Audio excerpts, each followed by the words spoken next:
This unit of space, unit of Jagat is space.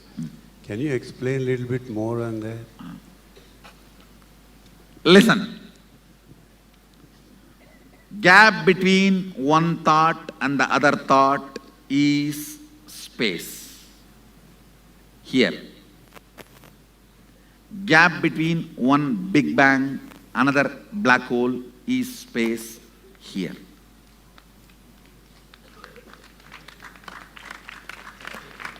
Listen carefully. LBD active. LBD active on the space generates time. Anything gets active on the space generates time. Space is the canvas on which all these four exist.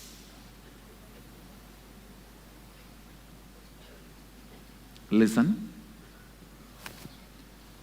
Whenever a mass rotates, it creates gravity. Whenever LBD gets active, it generates time. Where all four exist is space. Because you have space inside, you are able to perceive everything. Because there is a space in the cosmos, all the generation, maintenance, destruction, delusion, liberation happens. The space here, Chidakasa, perceives everything. Space here, Parakasha, allows everything to happen.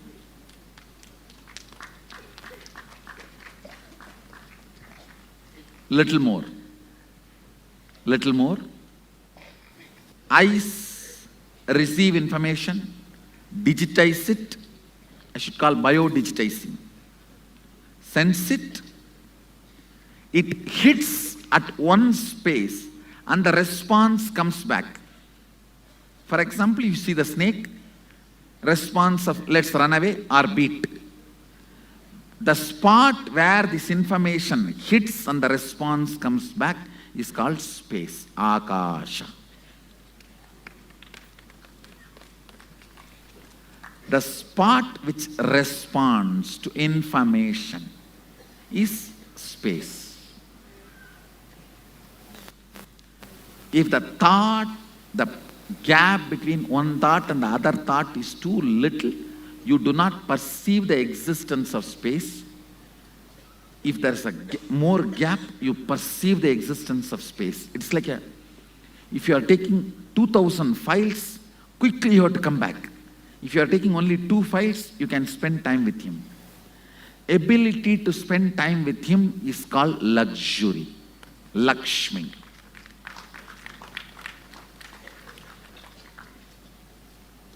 I know.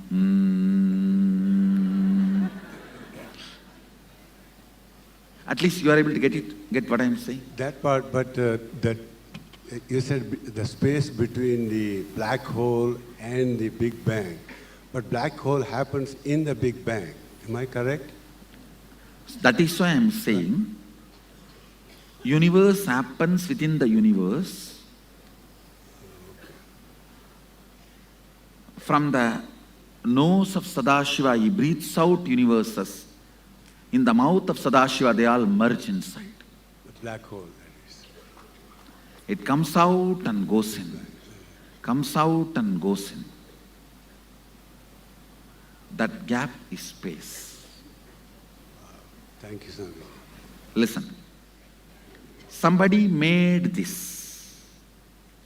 The effort he put to make this decides how long it is going to retain its shape. That effort is space for this. Where this information goes and hits and response comes out. That is the space for this. Where all this goes back and comes out is the space for this. Length of this, breadth of this, depth of this, length of this, breadth of this, depth of this, length of this, breadth of this, depth of this I explained. Now the space of this, energy came out of the space of the individual which is put to keep this in its shape, is the space for this.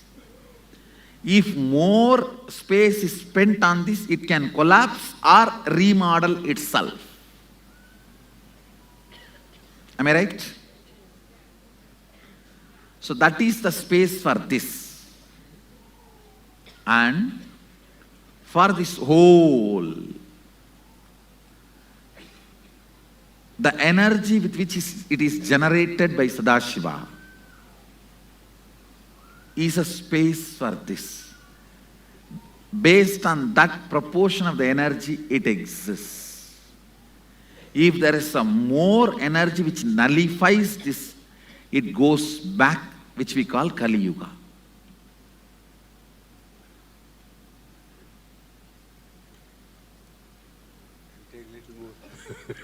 I'll give more examples.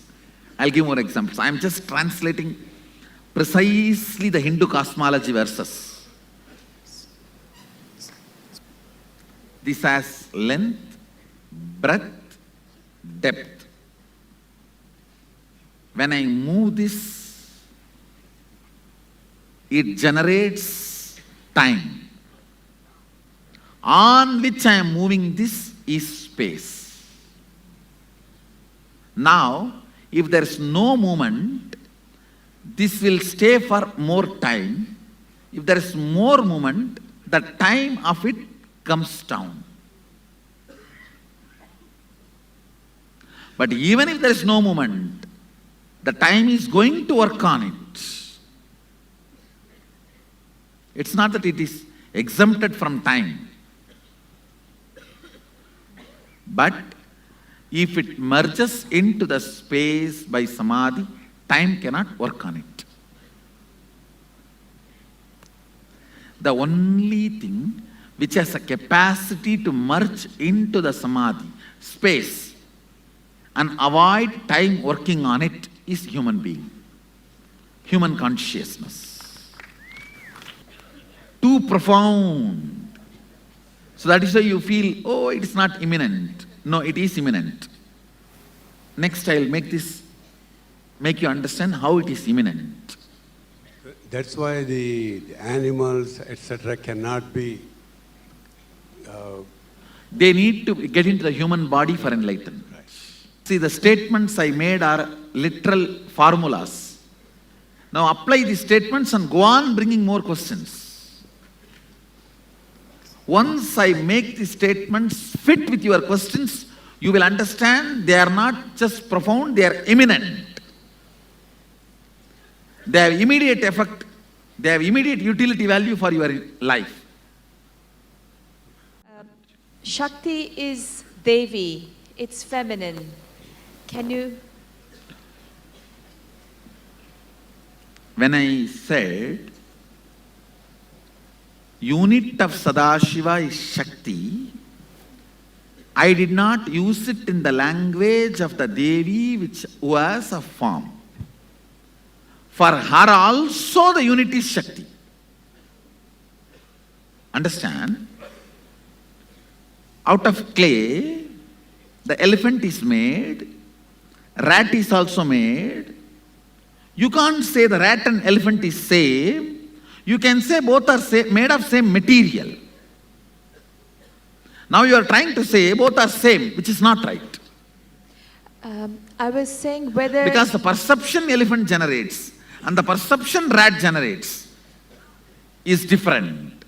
They may be made of same material, but the experience they generate in you is different. Is the material more feminine?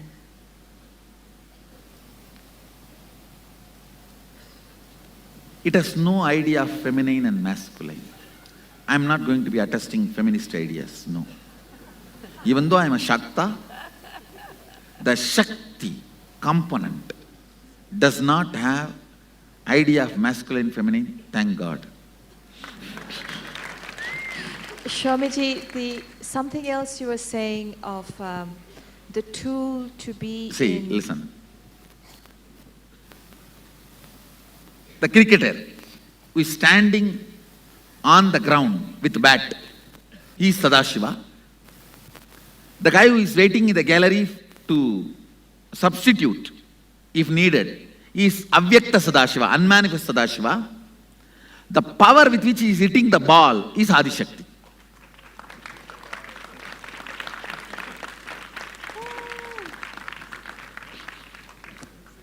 Clear?